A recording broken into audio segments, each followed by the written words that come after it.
next thing I want to talk about are visual schedules. Visual schedules, we're used to them in kids with autism. We use them during the day for other things. They work. They can be very effective. We use them a lot in our clinics. I brought an example of what we do with Velcro strips that we have available for families, and then the kids can peel these off and move them around. We can incorporate choices. So if a child likes to listen to music or read a book, we can give them the choice of which they want to do that day.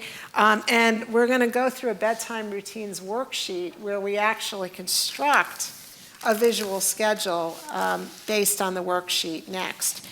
The other thing I should mention, the checklists can be very helpful for older children, children with more language, who want to put a schedule together. They should participate in the putting together of the items. What do they really want to do? What order do they want to do them in?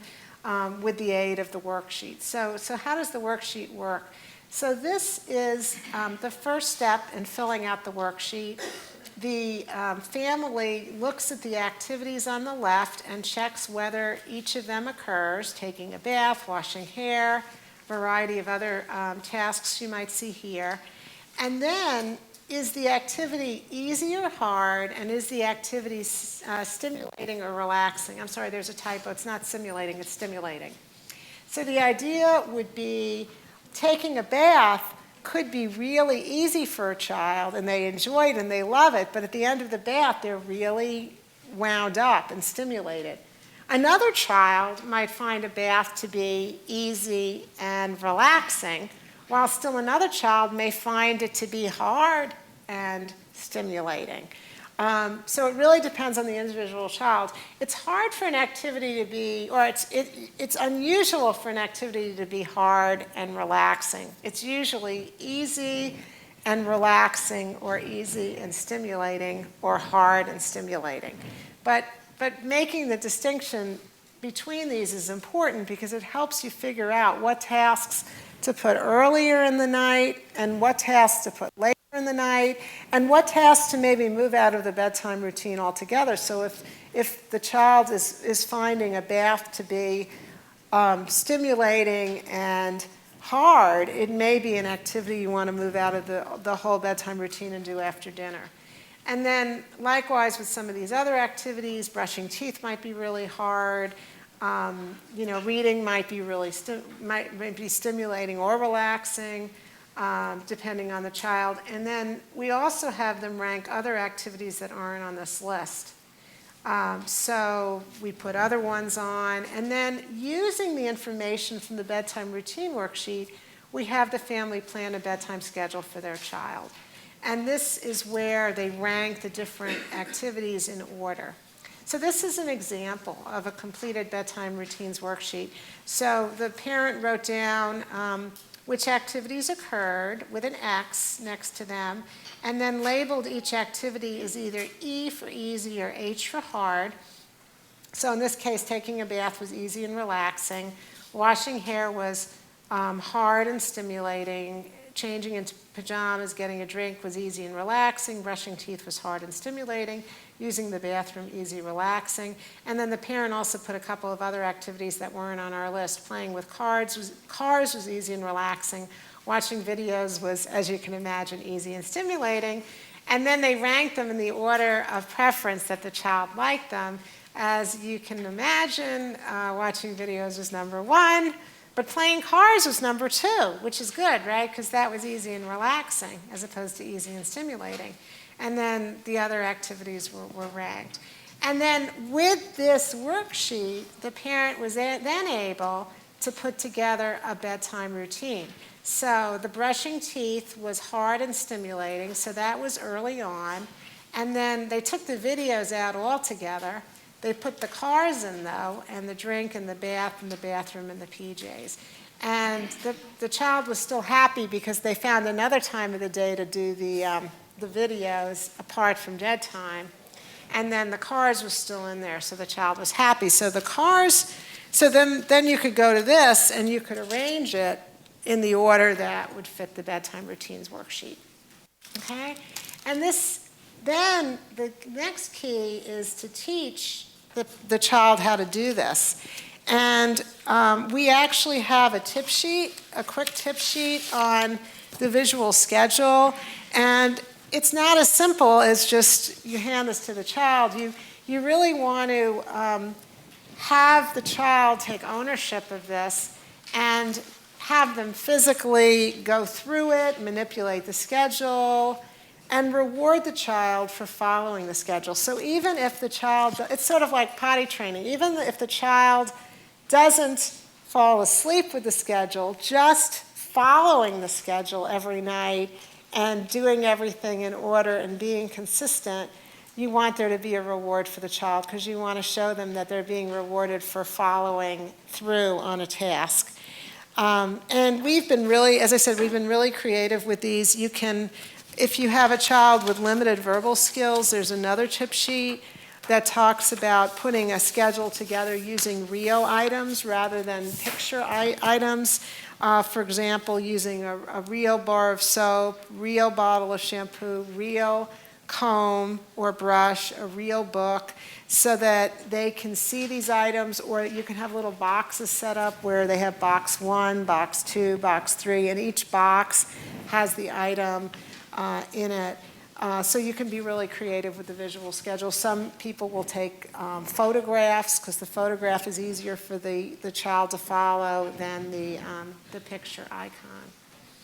Okay, so we're doing well time-wise. I would like to take just a few questions, and then I wanted to see if we can get some parent volunteers up here or some therapist volunteers.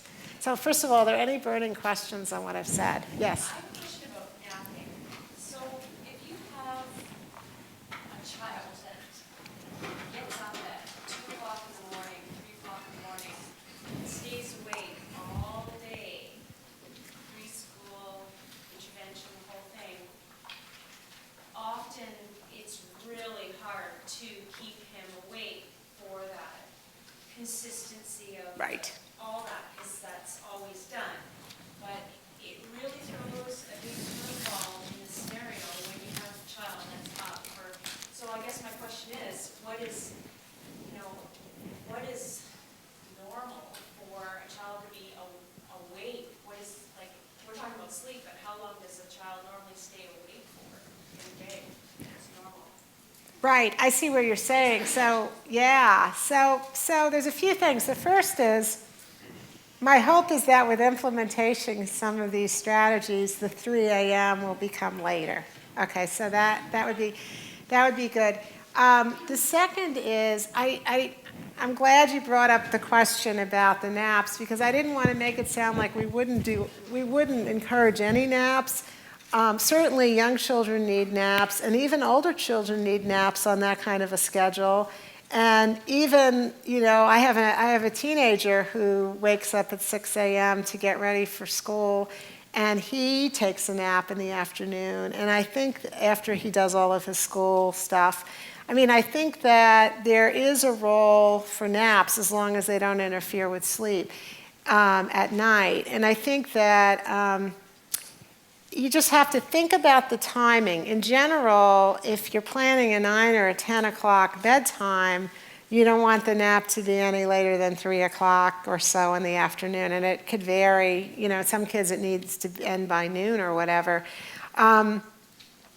What I've heard happen a lot is parents say, well, 4 p.m., my child has to have that nap, but then if they have that nap, they're not going to be able to go to sleep until midnight. And I can't put them down for 30 minutes because I can't wake them up. But if I wake them up after 30 minutes, they're belligerent and all.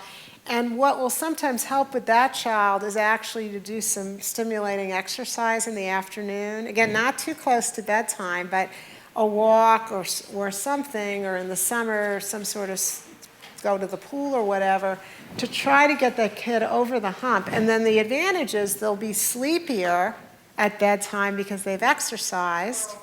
Going back to your question.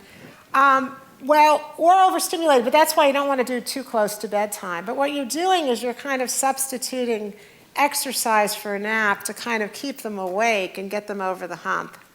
It's really trial and error, because you may find that will work, you may find that it doesn't work, and you just have to sort of do a nap earlier or a brief nap earlier to get them through. And then, of course, everything's shifting and changing on you, so it's even more complicated because that 3 a.m. bedtime may now shift, right, when you put in a nap or don't put in a nap. So, and that's why what we do in our education is we try to teach these basic principles, because you can't mandate when a nap should be. It's not going to make any practical sense for the child. And keeping the nap, obviously, not for a long period of time either.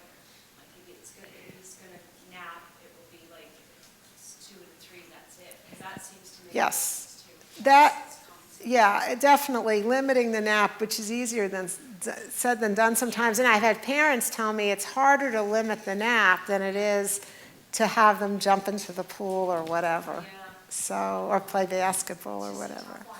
Yeah, it is a very tough one. Other questions before we, okay. You talked about technology in bedrooms, and I'm just wondering what your suggestion about toys in bedrooms. Right, so we talked about technology. What about toys in the bedrooms? I think that it depends. I think some toys in the bedrooms are probably okay. Ideally, the toys would be in another room so that the child doesn't associate waking up and playing with the toys. But I think, on a scale of timeout, video, and toys, I would probably say the toys are the third least, less evil than the other two, or third on the list. And then some kids do find it reassuring to have a small toy in their bed. Certainly comfort objects would be fine and are often encouraged.